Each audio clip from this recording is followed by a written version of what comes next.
One alternative to setting up a local development environment in order to run these PHP examples or to work through any of the video series on buildamodule.com is to set up a remote development environment. And you can do that with a couple of really great services that are out there. First, I want to cover Pantheon. Pantheon will allow you to spin up a full Drupal site, which out of the box will allow you to run all of the basic Drupal videos on this site. But Pantheon also comes with a set of development tools and the ability to take existing public sites that are on Pantheon and push them to more robust servers that will handle more traffic and more resource-intensive processes.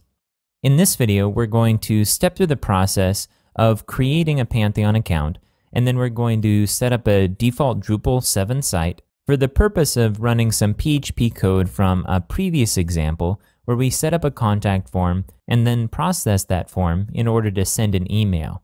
If you're working with a local development environment, there are several aspects that need to be in place in order for that mail to be sent.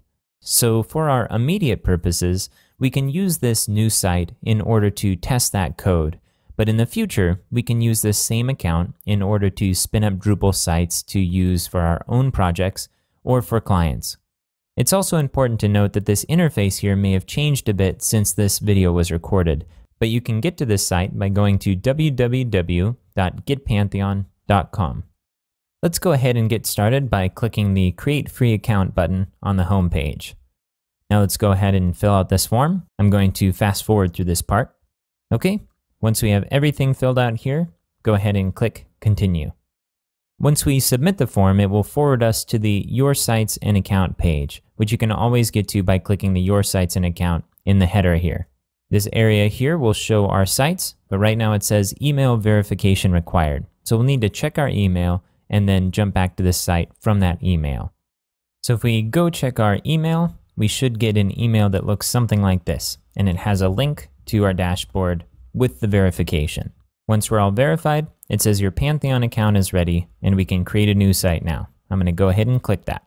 Now the way Pantheon works is that we'll create an empty site and then we'll populate it with a Drupal installation of some kind. Then we'll install Drupal and then we'll have our Drupal site to work with. So I'm going to go ahead and name this Learn PHP and it will automatically populate the subdomain for gotpantheon.com, and I'm going to hit Continue. On this step here, you see it's step 2, it's spinning up a site, and it'll take a few minutes in order to work through this process. We're just going to fast forward through the rest of this. Once it's ready, it says Pantheon site launched, and we can click Continue. At this point, we have the option of starting a fresh Drupal site or importing a Drupal site. If we want to start fresh, we have some different options for installing Drupal. We have Drupal 6, Drupal 7, and several other options as we scroll down. I'm going to scroll back up to the top, and I'm going to click Install Drupal 7. This next step will take a few minutes again, so we'll go ahead and fast forward through this part. Once the process is complete, we'll see this Pantheon site setup complete, and click Continue. Now there are several tools we see on this dashboard, but if we want to go straight to our site, we can simply click on this link here. Let's go ahead and do that. I'm going to open it up in a new tab. When we install Drupal, it's going to give us one option for an install profile, which is Pantheon, which is the base Drupal site plus a couple of additional modules and adjustments in order to work on the Pantheon platform. So we'll go ahead and select this and click Save and Continue. We'll go ahead and select English and click Save and Continue. And Drupal will install, which will take just a moment. Once the installation is complete, we can go ahead and set up some basic site information here. So I'm going to go ahead and fill out this form and fast forward through it. Once this is all filled out, I'm going to go ahead and scroll down to the rest of it. We're going to leave the rest of this at its default and then click Save and Continue. Okay, once we're done, we can click this Visit Your New Site to go to the site. So now we have a live site. We can actually point anybody to this URL in order to get to this site. At this point, we have one problem that we want to solve in particular, which is running our code from our previous example where we had a contact form that would send a mail out. Now, not everybody's local development environment is going to be configured to send mail, so we're going to go ahead and run this code inside of our Drupal installation. Even though we're working with just plain PHP, we can run this plain PHP within the context of Drupal if we need to run it on a live server. The first thing we need to do is enable the PHP filter module. So I'm going to go ahead and click on modules in the menu bar, and then I'm going to do a browser search for PHP filter. And you see it shows up right here. I'm going to go ahead and check next to it, and I'm going to scroll down to the bottom and click Save Configuration in order to install the module. What this will enable us to do is to enter PHP in the content area of any piece of content. Now, as a quick heads up, this isn't necessarily something you want to do on every Drupal site, and you especially want to be careful when assigning permissions to ensure that anonymous users who are going to be using the site can't also enter in arbitrary PHP. Now, if you want to just make sure that your site is secure, you can always go back to your Pantheon dashboard. I'm going to go ahead and navigate to this, and then we can make this site private by clicking Make Private in the dashboard. Okay, let's go ahead and jump back to the Drupal site. At this point, we can run our PHP code. So I'm going to create a new piece of content by clicking Add Content in the shortcut bar here, and then clicking Basic Page. For the title, I'm going to type in Delete Me, and this is simply what I do as a marker when I'm creating temporary pages in Drupal to remind myself to delete them later on if I accidentally don't do it right away. So at this point, we can take the code from our previous PHP example. So I'm going to jump to my editor, and I'm going to copy all the code that's in the test.php file. Now, if you were just coming into this video without watching the previous ones, this is the code that's in the third step in the Forms and Sessions folder in the resource pack. Okay, I'm going to jump back to the site and paste in the PHP code, and I'm going to scroll down, and for the text format, I'm going to select PHP code. Now, there are a couple of additional things that need to change in order for our contact form example to work.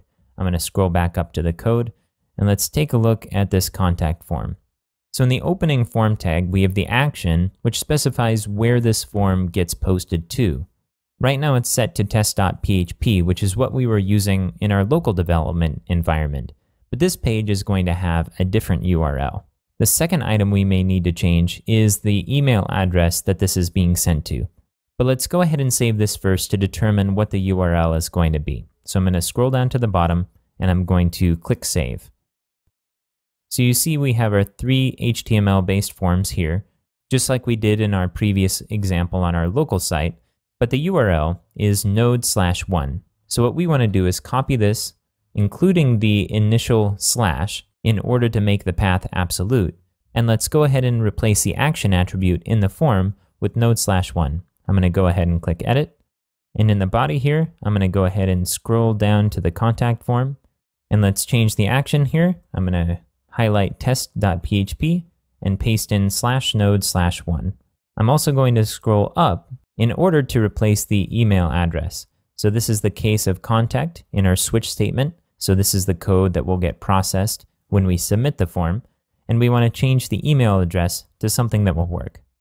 Once we've got that squared away, I'm going to go ahead and scroll down and save this one more time. Okay, now let's go ahead and give this a test. I'm going to fill out this contact form. I'll fast forward to it. And once I've filled that out, I'm going to click Submit.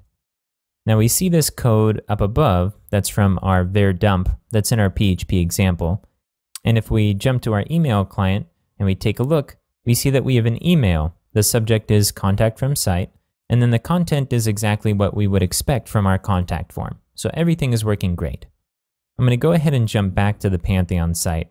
Again, even though in this context we're using Pantheon for something very basic, to spin up a Drupal site in order to get us a working PHP environment, ultimately Pantheon comes with a rich set of tools for managing websites and for moving between development, staging, and production servers.